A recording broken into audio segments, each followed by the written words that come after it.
কনকনে শীতের হিমেল হাওয়ায় যখন বিপর্যস্ত জনজীবন, তখন অসহায় ও হতদরিদ্র মানুষের কাঁধে ভরসার উষ্ণতা হয়ে উঠল একটি কম্বল। মানবিক দায়বদ্ধতা আর সহমর্মিতার অনন্য দৃষ্টান্ত স্থাপন করে শীতার্ত মানুষের পাশে দাঁড়ালেন কয়েকজন প্রবাসী। বৃহস্পতিবার 15 জানুয়ারি বিকেলে ঝিনাইদহের শৈলকুপা উপজেলার নিত্যানন্দপুর ইউনিয়নের গোলকনগর গ্রামে সমাজের হতদরিদ্র ও অসহায় শীতার্ত মানুষের মাঝে কম্বল বিতরণ কর্মসূচি অনুষ্ঠিত হয়েছে। কর্তৃপক্ষ জানায়, চলমান তীব্র শীতে বিশেষ করে দিনমজুর, বয়স্ক ও অসহায় মানুষের দুর্ভোগ চরমে পৌঁছেছে।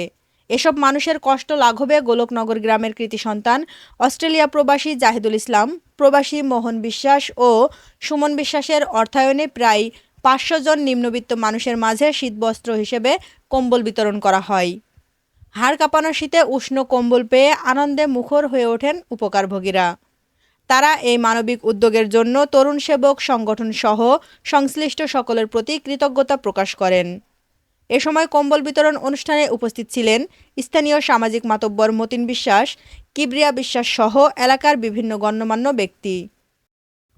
অনুষ্ঠানটি সুষ্ঠু ও সুশৃঙ্খলভাবে সম্পন্ন করতে সার্বিক সহযোগিতা করেন পুলিশ সদস্য ইকরামুল হাসান। শীতের কাপড় পাইয়ে, চাদর পাইয়ে, কম্বল পাইয়ে খুব আনন্দ আছি আর খুব শীত এই যে গায়ে দিয়ে আরাম পাইছি।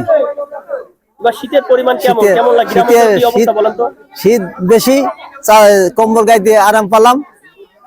এবার যে শীত, প্রচন্ড শীত, একটা এই কেতা নেপে যাচ্ছে না। এই কম্বলটা দিলে পরে, গায়ে দিলে পরে শীত আসলেই খুব ভালো লাগে। কম্বলটা খুব কম, এতে শীতের লাগবে না আমার। আপনারা খুশি কিনা? হ্যাঁ, আমরা খুশি। এই কম্বল পায়ে সবচেয়ে প্রচন্ড খুশি আছি। মুরব্বীদেরও ভালো লাগবে, শীতের জন্য থরথর করে কাঁপে, এই তো ভালো লাগতেছে।